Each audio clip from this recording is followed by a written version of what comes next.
Hi, welcome to another episode of Hot Takes.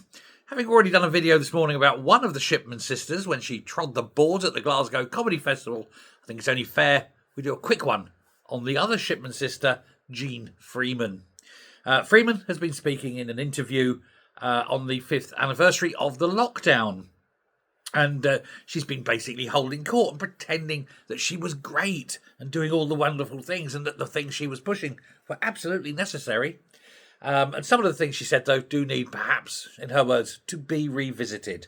Yes, well, hopefully you will be revisited once Operation Cobra is complete, and you can be sitting there thinking about it for an awful long time. Perhaps, who knows, the rest of your life in a little 8x6, all alone. Who knows? It'd be nice.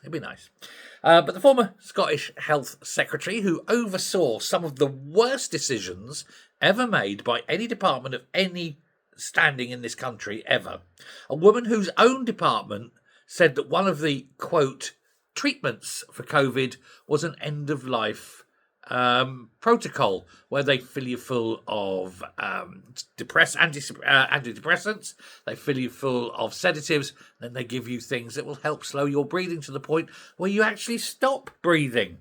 This is euthanasia. Yes, euthanasia is the best cure for COVID. They put that in there, and then they realised that it was perhaps not a good look and attempted to get it out.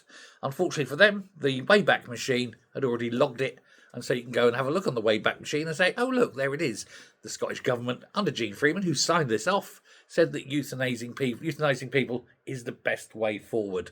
Lovely woman. Yes, her department. And she signed off on it. Yeah, kill people. Yeah, best. Brilliant, isn't it? There we go. She was saying it took 16,000 lives in Scotland. Quote, there is no evidence that this is actually true. It turns out that there may well be nothing like that number. And there was other things, of course. But she was saying that perhaps they shouldn't have closed schools so quickly. Perhaps, this hadn't have happened. And when presented with the evidence that perhaps Scotland went further than England simply for political reasons, not because of any empirical scientific reason, well, she started to get a bit flustery and blustery. But we already know that that's true. That came out in the inquiry. And looking back, of course, we will learn one thing, and that is that in any future pandemic, you don't let the regions control themselves. It's got to be a Cobra thing, single from the Cabinet Office in London. And then, you make your mind up yourself personally if you want to believe in it or do what you like. Can't lock us all up. Certainly, if we'd have known beforehand what it was going to be afterwards, we would, none of us, I think, perhaps have gone along with some of the more outrageous and stupid decisions. Certainly all those little masks that you had to wear that even on the box said, not PPE. But they made you wear them. Why? Were PPE in it? No, it says on the box, not PPE. Yeah, well, you put them on. And yet, pointless. It's like trying to stop a swarm of bees with a chain link fence. Ain't going to work, is it? But she says she understands the anger felt by families. I don't think she does. I don't think she's got a clue about the anger felt by families, because the anger felt by families has never really touched her. She hasn't had to sit in a room with families and been talked at, yelled at, shouted at, felt threatened by. And until she does, she'll have no idea at all. She didn't lose anyone. Oh, no. You notice that? None of them at the top lost anyone. No.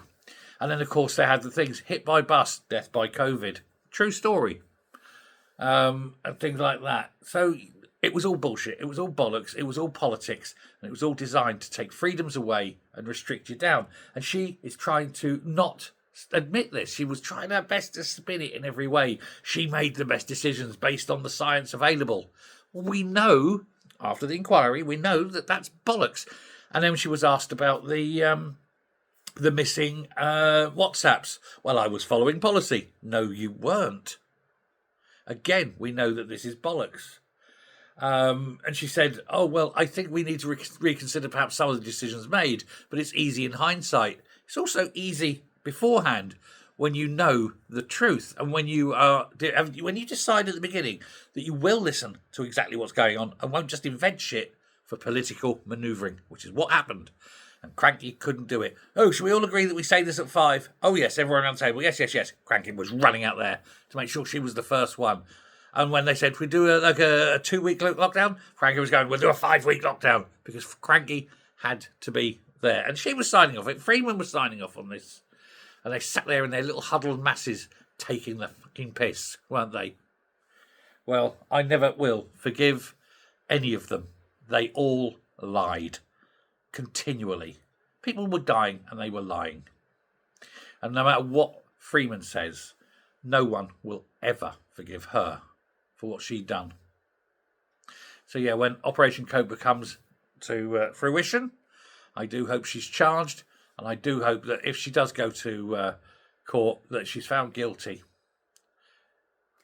Let's hope. Let's hope the evidence is there and convict her and Nippy and shove them both in the same cell together so they can sit there glaring at each other. This was your fault. That was your fault. For 30 years. Or in Gene Freeman's case, life. Let me know what you think. Hit the subscribe button. Till next time, goodbye.